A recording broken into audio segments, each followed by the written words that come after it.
Misconception ہے کہ لوگ کہیں گے صاحب آپ تلبیہ دیکھیے، تلبیہ میں آپ اعتراف کرتے ہیں کہ اللہ کے سوا کسی کی تعریف نہیں، اللہ کی سوا کسی کی تعریف نہیں. تو اس کا یہ مفہوم نہیں، یہ سمجھنا کہ جس کی تعریف کرتے ہیں وہ سب گویا اللہ کی نعمتوں ہی کی تعریف ہے، اللہ کے فضل و کرم ہی کی جو ہے وہ تعریف ہے. اگر ہم کسی قوی کی تعریف کرتے ہیں تو اس کا مطلب یہ ہے کہ جو قوت اس کے پاس ہے، اے اللہ وہ تیری دی ہوئی ہے.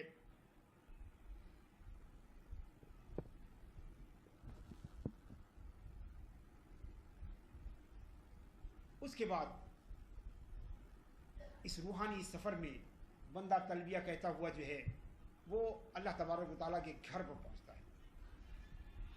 یعنی آپ سر کی آنکھوں کو بند کیجئے، دل کی آنکھوں کو کھولیے کہ یہ وہ مکان ہے جس کی طرف رخ کر کے زندگی میں نہ جانے کتنی نمازیں ادا کی، جس کی طرف رخ کر کے ہم نماز پڑھتے تھے، جس کی طرف رخ کر کے ہم اللہ سے مناجات کرتے تھے، جس کی طرف ہم رخ کر کے جو ہے اللہ سے ہم کلامی کا شرف پاتے تھے.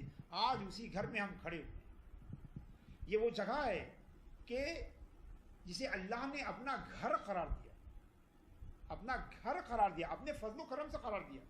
ظاہر سی بات ہے کہ وہ مکان اور مکانیات سے پاک ہے، مگر یہ اس کا فضل و کرم ہے کہ اس نے ہماری آسانی کے لیے اپنے بندوں کی عاجزی اور اپنے بندوں کی کمزوری کو جاننے کے سبب سے کہ ظاہر سی بات ہے کہ ہم کو ایک ایسا مکان دے دیا جہاں تک ہماری رسائی ہے، جہاں تک ہماری رسائی ہے، اور جس مکان کی طرف زمانے سے رک کر کے منہ نماز پڑھ رہے ہیں.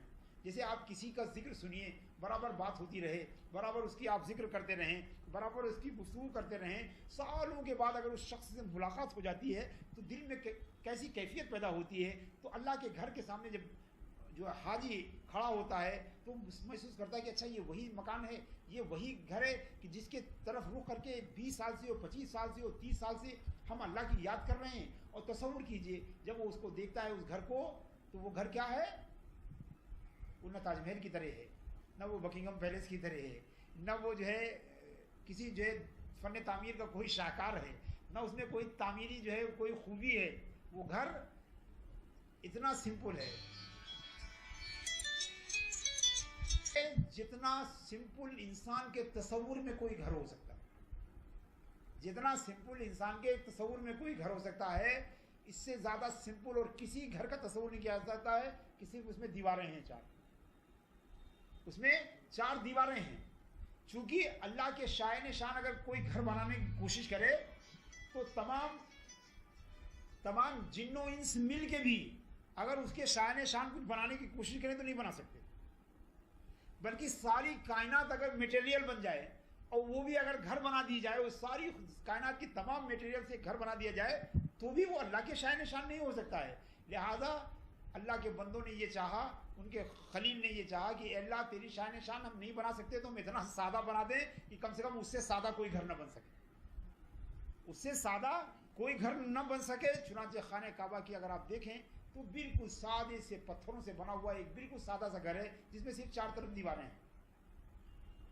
تو حضرات گرامی وہاں پہنچ کے اس بات کا احساس کہ یہ وہ گھر ہے جہاں پر ہم کھڑے ہوتے تھے، جو جس کی طرف ہم رخ کر کے نماز پڑھتے تھے، وہ اس گھر میں آج ہم کھڑے ہیں. اس کے بعد بندہ اس گھر میں داخل ہوتا ہے، طواف کرتا ہے. طواف میں ہم عموماً کیا کرتے ہیں کہ میں نے دیکھا ہے خود کئی بار الحمدللہ حاضری کا موقع ملا تو میں نے دیکھا کہ لوگ پڑھ رہے ہیں، رٹ رہے ہیں. میں قریب سے گزرا تو دیکھا کہ وہ غلطیاں کر رہے ہیں، سمجھے. بلکہ بعض غلطیاں تو ایسی ہوتی ہیں جو کافی جو ہے وہ خطرناک قسم کی بھی ہوتی ہیں. اللہ تعالیٰ کی ظاہر سی بات ہے وہاں تو رحمان الرحیم کے گھر میں وہ سب معاف کرے گا، مگر وہ ساری توجہ ہے کسی کے پیر پہ پیر رکھ رہے ہیں، کبھی دھکا دے رہے ہیں. ایک صاحب کو تو دیکھا کہ وہ مقام ابراہیم سے آگے بڑھے تو سیدھے چلے جا رہے تھے، حرم دالان کی طرف چلے جا رہے تھے. تو کسی صاحب نے ان کو ہاتھ پکڑ کے ایسے گھما دیا کہ صاحب آپ گھومیے، چونکہ وہ کتاب میں اتنے مستغرق تھے کہ وہ ٹرن نہیں لے سکے، وہ سیدھے نکلے چلے جا رہے تھے. تو گویا یہ ایسا نہیں ہے کہ دعائیں پڑھنے کی اہمیت نہیں ہے، آپ دعائیں پڑھیے ضرور،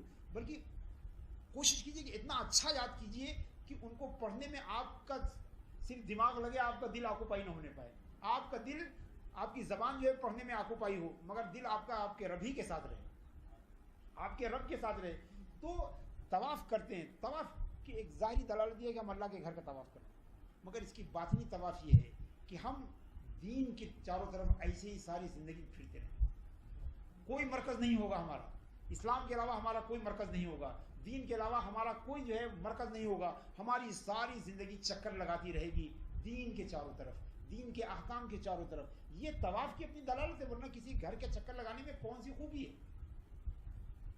کون سی خوبی ہے؟ اور ایک ایسے گھر کی جس میں گھر والا رہتا بھی نہیں ہے، ایک ایسے گھر کا چکر لگانا جس میں گھر والا ہے بھی نہیں، اس میں کون سی خوبی؟ نہیں، دراصل وہ ایک سمبولک چیز ہے کہ وہاں ہم یہ عہد کرتے ہیں کہ ہم ہمیشہ ساری زندگی جو ہے دین کے محور پر، دین کے ایکسس پر ہماری زندگی جو ہے وہ ناچتی رہے گی، کبھی بھی اس سے دور نہیں جائے گی۔ اس کے بعد ہم جو ہے آب زمزم پیتے ہیں، اس کی دلالت یہ ہے کہ ہم ہمیشہ جو ہے حلال کا التزام کریں گے، پاکیزگی کا التزام، اس لیے کہ آب زمزم جو ہے وہ حلال اور پاکیزگی کی دلالت ہے۔ صفا اور مروہ کی صحیح جو ہے اس کی دلالت یہ ہے کہ ہم دین کی خدمت کے لیے ہمہ وقت کوشش کرتے رہیں گے۔ صحیح کا معنی ہے کوشش کرنا، صحیح کا معنی ہے کوشش کرنا۔ اللہ تبارک و تعالیٰ کو اپنے بندوں کو دوڑانے سے کیا فائدہ ہے؟ کچھ بھی فائدہ نہیں ہے، کچھ بھی فائدہ نہیں ہے، بلکہ اب تو سمجھیے کہ اب بندوں کا بھی کوئی خاص نقصان بھی نہیں ہے۔ اب ایسا ایئر کنڈیشن بنا دیا ہے سمجھے کہ اگر آپ آرام سے اگر چلیے تو کچھ لگتا بھی نہیں ہے کہ کچھ زیادہ آپ پریشان ہو رہے ہیں۔ مگر اب جو سمجھتا ہے کہ صرف اسی کو گنتا ہے کہ صاحب، ایک صاحب نے مجھے بتایا کہ میں صفا سے مروہ تک گیا تو مجھے کتنے 600 اتنے قدم لگے۔ میں نے کہا اللہ کے بندے، تم کو یہ سب واحد باتیں آپ ذہن میں رکھنے کی ضرورت کیا تھی کہ صفا سے مروہ تک جو ہے وہ 600 قدم ہے۔ میں نے کہا اگر آپ 600 مرتبہ اللہ کا ذکر کر لیتے تو میں سمجھتا ہوں کہ وہ آپ کی صحیح جو ہے سوارت ہو جاتی۔ تو دراصل بنیادی طور پر یہ فضول چیزیں ہیں جو ہم کو آکوپائی، وہاں ہم یہ سمجھتے ہیں کہ یہ دوڑنا ہی مقصد ہے، ہم سمجھتے ہیں کہ یہ چکر لگانا ہی مقصد ہے۔ تو ظاہر سی بات ہے اس مقصد کو کمپلیٹ کرنے کے لیے کچھ نہ کچھ دماغ کو پھراتے ہیں، کبھی واپسی کے ٹکٹ کا حساب لگاتے ہیں، تو کبھی بتاتے ہیں کتنے دن بچا ہے، وہ مدینے کے سفر کی تیاری کیسے ہوگی۔ اب اس کو تو وہاں تو سمجھتے ہیں کہ مقصد جو ہے یہ 7 چکر لگانا ہے۔ اگر ان کو یہ پتہ چل جائے کہ 7 چکر مقصد نہیں ہے، یہ تو ایک علامتی چیز ہے، اصل مقصد تو یہ ہے کہ اپنے دل میں اس بات کو بٹھانا ہے کہ ہمیشہ اللہ کے دین کے لیے سعی و جستجو کرتے رہیں گے، ہمیشہ اللہ کے دین کے لیے جد و جہد کرتے رہیں گے، ہمیشہ اللہ کے دین کی سربلندی کے لیے جو ہے کوشاں رہیں گے، ہمیشہ اللہ کے احکام کی پیروی میں جو ہے کوششیں کرتے رہیں گے۔ دراصل اس حقیقت کو اپنے دل میں راسخ کرنا ہے۔ اب اگر یہ حقیقت آپ کے پیش نظر رہے گی تو یقین کیجئے کہ اکثر لوگ بھول جاتے ہیں کہ یہ 7 چکر ہوئے کہ 8 چکر ہوئے کہ 9 چکر ہوئے۔ تو لوگ جو جن کے سامنے مقصد رہتا ہے وہ چکر کی تعداد بھول جاتے ہیں، اور جن کے سامنے مقصد نہیں رہتا وہ اپنے قدم یاد رکھتے ہیں کہ کتنے قدم میں جو ہے صفا سے مروہ تک پہنچے۔ تو عزیزان گرامی، مقصد صحیح کا یہ اس کی جو معنوی دلالت ہے وہ یہ ہے کہ ہم اللہ تبارک و تعالیٰ کے دین کے لیے، اس کی سربلندی کے لیے جو ہے ہمیشہ کوشاں رہیں گے۔ رمی جمرات جو ہے بظاہر آپ ظاہر سی بات ہے کہ کیا سمجھتے ہیں کہ وہاں شیطان ہوگا؟ آپ جو پتھر کی بعض لوگوں تو میں نے دیکھا کہ ایسا مارتے ہیں وہ جیسے یہی سمجھتے ہیں کہ واقعی شیطان کو زخمی کر دیں گے، وہ سمجھے، مطلب باقاعدہ پوری طاقت لگا کے کھینچ کے ماریں گے جو ہے، بلکہ بعض لوگ تو اور بھی مغلوب الغضب ہو جاتے ہیں، جوتے چپل اتار کے بھی پھینکنے لگتے ہیں۔ مگر یہ وہی نہ سمجھیے کہ جنہوں نے صورت کو حقیقت سمجھ لیا ہے، جنہوں نے شکل کو روحانیت سمجھ لیا ہے، جنہوں نے اس کے ظاہر کو اس کی حقیقت جان لیا ہے، ارے وہاں شیطان، وہاں آپ نشانندی کی بات ہو کہتے نہیں یہاں سے مارو تو بالکل بیچ میں پڑے گا۔ ابھی بیچ میں پڑے، کنارے پڑے یا نہ پڑے، آپ کہاں، کس نے بتایا آپ کو کہ صاحب آپ تاک کے ماریے؟ وہ سمجھتے ہیں کہ اگر مارے اور زور سے مارے تو دراصل کیا ہے کہ انہوں نے بالکل ظاہر پرستی ہے، شکلیت ہے۔ وہاں اصل میں دل میں یہ جذبہ ہونا چاہیے کہ جس طرح ہم یہ حجر پھینک رہے ہیں ہمیشہ برائیوں کو نشانے پر رکھیں گے، ہمیشہ گمراہی کو جو ہے وہ جو ہے ہمیشہ گمراہی کی رمی کرتے رہیں گے، ہمیشہ جو ہے وہ ہمارے نشانے پر رہے گا، ہمیشہ باطل کی ہم مخالفت کرتے رہیں گے، ہمیشہ جو ہے باطل کو جو ہے اپنے نشانے پر رکھیں گے۔ یہ اس کی علامت ہے۔ وقوف عرفہ میں ہم بیٹھتے ہیں تو وقوف عرفہ میں سارا وقت جو ہے صاحب وہ کہاں بیٹھے، انہوں نے نماز کہاں پڑھی، وہ جبل نور پہ چڑھے کہ نہیں چڑھے، وہ وہاں اترے کہ نہیں اترے، انہوں نے جو ہے ان کے خیمے کے اندر دھوپ چلی آئی، وہ کہیں صاحب ہمارے تو ہم نے پہلے سمجھ لیا تھا صبح سے، میں نے کوشش کر کے جو ہے پردہ ادھر لگایا تھا جدھر سے دھوپ آنے والی رہتی، سارا دن نہیں۔ آپ تصور کیجیے آپ عرفات کے میدان میں کہ آپ میدان محشر میں بیٹھے ہوئے ہیں، میدان محشر میں بیٹھے ہوئے ہیں، آپ کے نام اعمال کھلنے والا ہے، ابھی آپ کے لیے میزان لگانے والا، کوئی حرج اتنا فرق نہیں ہے۔ اگر آپ وہاں پہنچیں گے تو وقوف عرفات اور میدان حشر میں آپ کو زیادہ وقت لگے گا نہیں، بہت تھوڑا ہی سا وقت محسوس ہوگا جب آپ میدان حشر میں ہوں گے. یہاں میدان عرفات میں بیٹھ کے آپ کو جو چیز بہت دور لگ رہی ہے، جب آپ خود میدان حشر میں ہوں گے تو یہ فاصلہ بڑا قریب ہو جائے گا. تصور کیجئے کہ آپ اللہ کے حضور ہیں، گریوزاری کیجئے، معافی مانگیے کہ یہ ایک اللہ کے حضور پہنچے ہیں ایک ایسے وقت میں ابھی گنجائش ہے، اور یہی ایسے ہی ایک دوسرا میدان ہوگا جب وہاں پہنچ جائیں گے تو گنجائشیں ختم ہو جائیں گی. لہذا اس گنجائش سے فائدہ اٹھایا جائے. ایک ایک منٹ، ایک ایک سیکنڈ. میں نے دیکھا کہ لوگ 3 بجے سے میرے خیال میں گاڑیوں پر بیٹھنا شروع ہو جاتے ہیں، اور وہ گاڑیاں جو ہے وہ اسٹارٹ ہوتی ہیں اور اتنا پالوشن پیدا کرتی ہیں، تو کوئی ناک میں رومال رکھے ہوئے بچے رو رہے ہیں، وہ ہماری سیٹ ہے، یہ تمہاری سیٹ ہے. جبکہ آپ سمجھیے کہ جو وقت ہے وقوف عرفہ کا، حالانکہ وہ سب عرفہ میں رہتے ہیں، چونکہ وہ بسیں بھی ان کی عرفہ میں ہیں، عرفات میں ہیں، تو وہ بھی عرفات میں ہیں. تو وقوف عرفات میں کوئی خرابی نہیں پیدا ہوئی، حج ہو گیا، مگر وہ ایک شکلی حج ہوا کہ آپ بس کے چکر میں، آپ بس میں جا کے ایک سیٹ تلاشنے کے لیے جو خاص وقت ہے، جو حج کا رکن اعظم ہے، وقوف عرفہ ہی کا نام حج ہے. وقوف عرفہ ہی کا نام حج ہے. اگر کہا جائے کہ حج کیا ہے تو حج نام ہے وقوف عرفہ کا.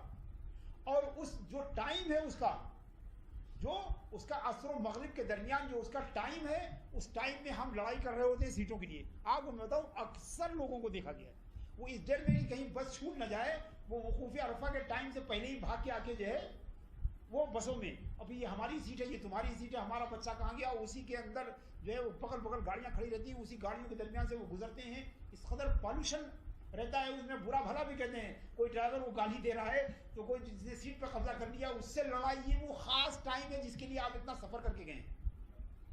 یعنی یہی وہ وقوف عرفہ ہے جس کے لیے آپ گئے ہیں. حج کے 3 فرائض میں فرض اعظم جو ہے وہ وقوف عرفہ ہے. احرام باندھنا، نیت اور احرام جو ہے، اور وقوف عرفہ اور طواف زیارت، یہی 3 حج کے فرائض ہیں. اور ان تینوں میں جو ہے سب سے اہم فرض جو ہے وہ وقوف عرفات کا ہے. اور آپ اس خاص ٹائم میں جو عصر و مغرب کے درمیان جو حج ہے، اس وقت آپ سیٹوں کے لیے لڑ رہے ہیں، آپ ڈرائیور سے الجھے ہوئے ہیں، آپ اپنے بچوں کی تلاش میں ادھر ادھر سرگرداں ہیں. ارے بھائی کیا ہوگا؟ یہی ہوگا نا کہ بسیں نکل جائیں گی. ارے وہاں سے مزدلفہ ہے کتنا ہے؟ آپ بڑے بڑے ہوٹلوں میں جو پیسے خرچ کیے ہیں اس میں تھوڑا پیسے بچا کے آپ وہاں سے ایک ٹیکسی کر کے مغرب بعد نکلیے اور 10 منٹ میں آپ مزدلفہ پہنچ جائیے.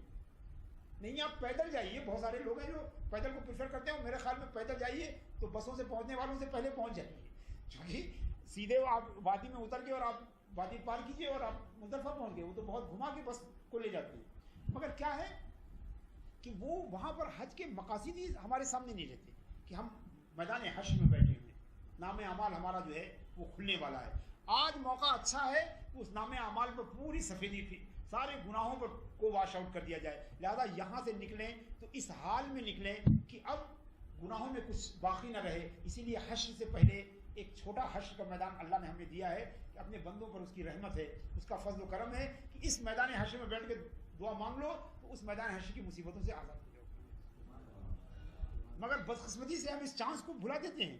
اسی لیے نبی کریم صلی اللہ علیہ وسلم نے فرمایا کہ من حج ولم یرفث ولم یفسق. اب ظاہر سی بات ہے کہ فسوق جو ہے یہ بھی ہے کہ لڑائی جھگڑا کرنا، برا بھلا کہنا، چھین جھپٹ کرنا، یہ سب فسوقی کے قبیل سے. لیکن جس نے حج کیا اس نے کوئی گندی بات نہیں کی، کوئی فسق و فجور نہیں کیا. رجع کیوم ولدتہ امہ، تو وہ لوٹتا ہے اس طرح جس دن اس کی ماں نے اسے پیدا کیا تھا، اس دن کی طرح لوٹتا ہے. یعنی اس کے نام اعمال میں کوئی گناہ نہیں ہوتا. اللہ کے رسول نے فرمایا کہ الحج المبرور لیس له الجزاء الا الجنہ.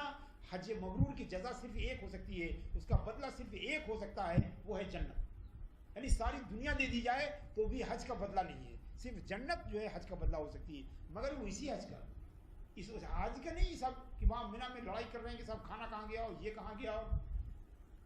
اپنے جو ہے اپنے سمجھے عرفات میں جو ہے وہ بسوں کے لیے، اور ایسا نہیں. حج جو ہے یہ اس میں آپ یہ اعمال جو ہے آپ جتنا جسم کے ساتھ کریں گے اس سے زیادہ آپ کو روح کے ساتھ ان اعمال کی ادائیگی کرنی ہے. اور عزیزان گرامی، یہ اللہ تبارک و تعالیٰ کا بہت بڑا احسان ہے، اس کا بہت بڑا کرم ہے کہ اس نے اس حج میں حج کو ایک ایسی جگہ رکھا جہاں سے دیار حبیب صلی اللہ علیہ وسلم بھی بے حد قریب ہے، کہ جب ہم وہاں جاتے ہیں تو ہمیں یہ بھی موقع ملتا ہے کہ ہم نبی کریم صلی اللہ تعالیٰ علیہ وسلم کی بارگاہ میں آئیں. ایک تو حج اچھی طرح کر لیں تو مغفرت کے لیے یہی کافی ہوتا ہے. اس پر ایک مغفرت کی ایک اور مہر لگتی ہے کہ نبی کریم صلی اللہ علیہ وسلم نے فرمایا کہ من جاءنی زارنی فحق علیہ ان اکون له شفیعا، جو میری زیارت کرنے کے لیے آیا تو میرے اوپر حق بنتا ہے کہ میں قیامت میں جو ہے اس کی شفاعت کروں، میں اس کی شفاعت کروں۔ اور ایک حدیث میں آیا ہے کہ وجبت لہو شفاعتی، اس کے لیے میری شفاعت جو ہے وہ واجب ہو گئی ہے۔ تو حق تعالیٰ بھی کریم اور محمد بھی کریم، دو کریموں میں گناہ گار کی بن آئی ہے۔ تو حج ایک ایسی روحانی عبادت ہے جہاں دونوں طرف سے جو ہے کرم کی بارش ہوتی ہے، مگر ضروری یہ ہے کہ ہم کھلے ہوئے دماغ اور تیار شدہ دل کے ساتھ جو ہے وہاں حاضر ہوں۔ اسے ایک جسمانی سفر نہیں بلکہ اسے حقیقی معنوں میں ایک روحانی سفر بنائیں۔ عزیزان گرامی، یہ بہت بڑی نعمت کہ نبی کریم صلی اللہ تعالیٰ علیہ وسلم ان تمام اعمال کے بعد ہم وہاں جاتے ہیں۔ بلکہ عجیب ہے، بعض لوگ کہتے ہیں مرزا مدینہ پہلے جائیے، مدینہ پہلے جائیے تاکہ بارگاہ الہی میں پہنچنے کے قابل بن سکیے۔ کچھ لوگوں کا تصور ہی نہیں صاحب، پہلے وہاں حج کر کے گناہ معاف کرا کے آئیے تاکہ گنہگار نہیں، گناہوں سے پاک ہو کے بارگاہ مصطفیٰ صلی اللہ علیہ وسلم میں پہنچیے۔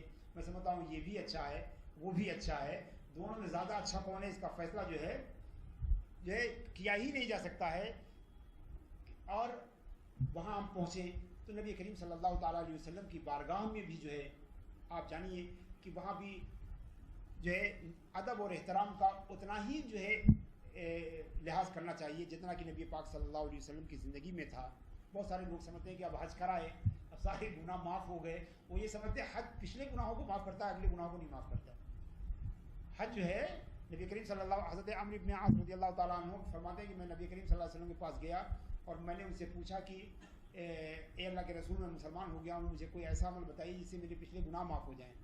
تو اللہ کے رسول صلی اللہ علیہ وسلم نے فرمایا کہ عمرو بن عاص، تم نہیں جانتے ہو کہ اسلام یجب ما قبلہ، کہ اسلام لانا پچھلے سارے گناہوں کو معاف کر دیتا ہے۔ اور فرمایا کہ حج جو ہے یجب ما قبلہ، کہ حج جو ہے وہ پچھلے سارے گناہوں کو معاف کرتا ہے۔ حدیث میں آیا کفارۃ للذنوب والآثام، کہ حج کو اللہ تعالیٰ نے جو ہے گناہوں کا کفارہ بنایا ہے۔ تو نبی کریم صلی اللہ علیہ وسلم کی بارگاہ میں بھی بے حد ادب کے ساتھ اور یہ تصور کر کے کہ گویا ہم نبی کریم صلی اللہ علیہ وسلم کی بارگاہ اقدس میں حاضر ہیں، بارگاہ اقدس میں حاضر ہیں، اور آج بھی ان کے بارگاہ کا وہی احترام ہونا چاہیے جو آپ کی حیات ظاہری میں تھا۔ حیات ظاہری میں چنانچہ مشہور واقعہ ہے کہ حضرت امام مالک رحمۃ اللہ تعالیٰ علیہ جو ہے مسجد نبوی میں درس دے رہے تھے، اتنے میں ہشام ابن عبد الملک خلیفہ جو ہے وہ آیا اور کسی بات پر جو ہے اس کی آواز بلند ہو گئی۔ حضرت مالک نے اپنی جان کی پرواہ نہیں کی کہ یہ ناراض ہو جائے گا، غصہ ہو جائے گا، اور انہوں نے زور سے کہا کہ خلیفہ اپنی آواز کو پست کرو، تم جانتے نہیں ہو کہ یہ بارگاہ مصطفیٰ ہے، اور اللہ تبارک و تعالیٰ نے ایک قوم کی تعریف کی ہے، ان الذین یغضون اصواتهم عند رسول اللہ اولئک الذین امتحن اللہ قلوبهم للتقوی، کہ وہ ایک لوگ جماعت وہ ہے جو اللہ کے رسول کی بارگاہ میں اپنی آوازوں کو پست کرتے ہیں، اللہ نے انہی کے دلوں کو تقوی کے لیے چن لیا ہے، اللہ فرما رہا ہے سورہ حجرات میں۔ اور دوسری قوموں کی اللہ نے مذمت کی ہے، ان الذین ینادونک من وراء الحجرات اکثرهم لا یعقلون، اور جو لوگ آپ کی بارگاہ میں آواز بلند کرتے ہیں، آپ کے دروازے پر کھڑے ہو کر چیختے پکارتے ہیں، وہ سب نامعقول ہیں، بے عقل ہیں۔ تو اے بادشاہ اپنی آواز کو پست کی، اور یہی وجہ تھی کہ اتنا اہتمام کیا گیا کہ مسجد نبوی کی جب تعمیر ہوئی تھی عثمانی ترکی خلفاء کے زمانے میں، تو پتھر کاٹنے کے لیے جو مشینیں لگائی گئی تھی وہ احد پہاڑ کے اس پار لگائی گئی تھی تاکہ کوئی آواز جو ہے بارگاہ مصطفیٰ صلی اللہ علیہ وسلم بلند نہ ہونے پائے۔ اور جب ان پتھروں کو لا کر مسجد میں لگانا، ظاہر سی بات ہے وہاں بھی ہتھوڑے کی ضرورت پیش آتی تھی، تو ہتھوڑوں پر روئی کے گالے لپیٹے جاتے تھے، روئی کے گالے یہ لکھی ہوئی باتیں ہیں، تفصیل سے آپ دیکھنا چاہیں تو میں آپ کو کتاب اور اس کا حوالہ بھی دے سکتا ہوں۔ اور اس کو رکھ کر اس سے مارا جاتا تھا، اور جن لوگوں نے بنایا ہے شاید دنیا کی کسی عمارت کو بنانے والے جو ہے ایسے لوگ نہیں ہوں گے اللہ کے حرم کے علاوہ، کہ اس کو ابراہیم اور اسماعیل علیہ السلام نے بنایا ہے، اس کے علاوہ دوسری کوئی عمارت نہیں ہوگی۔ کہ سلطان بایزید ترکی نے جو ہے پہلے جو ہے 200 بچوں کو اڈاپٹ کیا، پیدا ہونے کے 6 مہینے کے اندر 200 بچوں کو اڈاپٹ کیا، ان کی پرورش کرائی، انہیں حافظ بنایا، انہیں عالم بنایا، اس کے بعد انہیں معماری سکھائی، اور اللہ تعالیٰ نے بھی اس کو 40 سال 45 سال کی حکومت بھی تھی تاکہ وہ بچے بڑے ہو کر معماری سیکھ کر انہیں حافظ اور عالم معماروں نے جو ہے مسجد نبوی کی جو اندرونی حصہ ہے اس کی تعمیر کی ہے۔ تو دراصل یہ آپ تصور کیجئے اگر یہ قصہ آپ کے پیش نظر ہو، سمجھے، تو آواز بھی نکالنے میں جو ہے آپ کو جو ہے خوف لگے گا۔ اللہ تبارک و تعالی ہم سب کو حج کے فیوز و برکات سے نوازے اور ہم کو حقیقت میں اس روحانی سفر کی توفیق عطا فرمائے اور اس کے برکات اور فضائل سے ہم سب کو مالا مال فرمائے، اس کے مفہوم و معانی کا ہمیں ادراک عطا فرمائے اور ہم سب کو حج کی توفیق عطا فرمائے۔ وصلی اللہ تعالی علی خیر خلقہ محمد وآلہ وصحبہ اجمعین برحمتک یا ارحم الراحمین۔ میرا مزاج یہ ہے کہ میں خود جو ہے ہم لوگ ابھی اپنے ہی گناہوں کی تہ تک نہیں پہنچ سکے ہیں، لہذا کسی کی طرف ہمیں اشارہ کرنے کی چندہ حاجت نہیں، مگر یہ بے حد محرومی کی بات ہے کہ ہم حج کرنے جائیں۔ ہمارا تو عقیدہ یہ ہے کہ حاجی آؤ شہنشاہ کا روضہ دیکھیں، کعبہ تو دیکھ چکے، کعبے کا کعبہ سمجھے۔ تو یہ نبی کریم صلی اللہ تعالیٰ علیہ وسلم نے فرمایا ہے کہ من حج ولم یزرنی فقد جفانی، جس نے حج کیا اور میری زیارت نہیں کی اس نے مجھ پر ظلم کیا۔ ظاہر سی بات ہے کوئی امتی جو ہے، اور اگر اس حدیث کی صحت میں وہ ہے تو بھی جو ہے اس پر امت کا 1400 برس سے کچھ لوگوں کو چھوڑ کر، ایک مخصوص جماعت کو چھوڑ کر امت کا اتفاق ہے، امت کا اتفاق ہے کہ نبی کریم صلی اللہ تعالیٰ علیہ وسلم کی بارگاہ کی زیارت کرنا جو ہے یہ اقرب القربات ہے، اللہ کی بارگاہ تک پہنچنے کا سب سے قریب ترین راستہ ہے۔ سب سے قریب راستہ جو ہے وہ حرم ابراہیمی سے نہیں بلکہ حرم محمدی سے ہو کے جاتا ہے۔ یہ بالکل غلط سیکھا اور یہ اس کے، مگر ہم نہیں چاہتے کہ سب کو موضوع بنائے۔ ارے بابا ان کو تو جنہوں نے یہ سب بتایا ہے، یعنی جتنی ساری تقریر ہے یہ کس نے بتایا ہے؟ اگر ان کی بارگاہ میں اگر ہم حاضر بھی ہوتے ہیں، اللہ تبارک و تعالیٰ فرماتا ہے وَلَوْ أَنَّهُمْ إِذْ ظَلَمُوا أَنفُسَهُمْ جاؤکا، اللہ فرماتا ہے کہ اگر یہ لوگ اپنے نفس پر ظلم کریں فَجَاؤکا، اور آپ کی بارگاہ میں آئیں، فَاسْتَغْفَرُوا اللَّهَ وَاسْتَغْفَرَ لَهُ الرَّسُولَ لَوَجَدُوا اللَّهَ تَوَّابًا رَحِيمًا، اور آپ کی بارگاہ میں آ کر یہ اللہ سے مغفرت چاہیں اور اے رسول آپ ان کے لیے مغفرت جو ہے کی دعا کیجئے تو انشاءاللہ اللہ ان کو ضرور معاف کر دے گا، ضرور معاف کر دے گا۔ اسی لیے ہم جو ہے وہاں جاتے ہیں تاکہ ہم گناہوں کی مغفرت، یہ اللہ نے گارنٹی دی ہے کہ اگر رسول مغفرت کی دعا کریں گے تمہارے لیے تو اللہ ضرور معاف کر دے گا۔ اور میں نہیں کہہ رہا ہوں، ایک دلچسپ بات بتا دوں، اس کو یاد رکھ لیجئے، علامہ ابن کثیر نے اپنی تفسیر میں عتبی کے حوالے سے لکھا ہے کہ عتبی فرماتے ہیں، ایک بڑے محدث اور مفسر ہیں، یاد رکھیے ابن کثیر کی بات ہے، ابن کثیر کا بڑا ریفرنس آپ لوگ سنتے ہوں گے کہ عتبی فرماتے ہیں کہ میں مسجد نبوی میں نبی کریم صلی اللہ علیہ وسلم کے روضے کے پاس بیٹھا ہوا تھا کہ اتنے میں ایک اعرابی آیا، ایک دیہاتی آیا، اور اس نے آنے کے بعد قرآن کی یہ آیت پڑھی، قرآن کی یہ آیت پڑھی، اور آیت پڑھنے کے بعد اس نے کہا کہ اے اللہ میں تیرے نبی کی بارگاہ میں آیا ہوں اور تجھ سے استغفار چاہ رہا ہوں، تو مجھے معاف کر دے۔ یہ کہہ کر جو ہے اس آیت کو پڑھ کر اور یہ دعا کر کے وہ عربی جو ہے دیہاتی چلا گیا۔ وہ تبھی کہتے ہیں کہ جیسے وہ کھسکا ویسے مجھے نیند آ گئی، میں نے خواب میں نبی کریم صلی اللہ علیہ وسلم کو دیکھا، انہوں نے کہا اتبی ابھی وہ مدینے سے باہر نہیں گیا ہے، جاؤ میری امتی کو خبر دے دو کہ اللہ نے اس کے گناہوں کو معاف کر دیا ہے۔ اور یہ آپ کو بتائیں یہ قصہ جو ہے شمع شبیستان رضا میں نہیں ہے، تفسیر ابن کثیر میں ہے۔ ایسی بات نہیں ہونی چاہیے اور اس پر زیادہ توجہ بھی نہیں دینے کی ضرورت ہے۔ اللہ تبارک و تعالیٰ ہمیں بھی ہدایت عطا فرمائے اور سب کو ہدایت عطا فرمائے۔ السلام علیکم ورحمۃ اللہ وبرکاتہ۔ حج جو ہے، حج قران ہی جو ہے سب سے افضل ہے، اس لیے کہ جتنی محنت اتنی جو ہے، جتنا کام ویسی جو ہے دام جو ہے، چونکہ اس میں زیادہ محنت ہے اس لیے زیادہ افضل ہے۔ لیکن جو ہے علماء کرام عام طور پر جو ہے یہ کہتے ہیں کہ چونکہ اس میں بعض تجاوزات کے بڑے امکان رہتے ہیں کہ اتنے لمبے زمانے تک احرام باندھے رہنا بڑا مشکل ہوتا ہے، اس لیے عموماً تمتع کا مشورہ دیا جاتا ہے۔ اور تمتع میں یہ ہے کہ آپ الگ سے ایک الگ عمرہ ایک حج الگ الگ کر لیتے ہیں، اور اس میں آسانی بھی رہتی ہے۔ آج کے زمانے میں بڑا مشکل ہے کہ اگر کوئی آدمی 30 دن پہلے پہنچ گیا تو قران میں یہ 30 دن اور حج کے 5 دن پورا احرامی میں رہنا پڑتا ہے۔ میں نے دیکھا کہ لوگ 24 گھنٹے میں جو ہے بیزار ہو جاتے ہیں، تو اس لیے افضل ہونے کے باوجود بھی اسی کی نصیحت دی جاتی ہے کہ آپ حج تمتع کریں۔ آپ صلی اللہ علیہ وسلم نے جو ہے حج قران فرمایا، اگر آپ حج کر چکے ہیں تو کسی کے نام سے حج کر سکتے ہیں، لیکن آپ کا حج کرنا ضروری ہے۔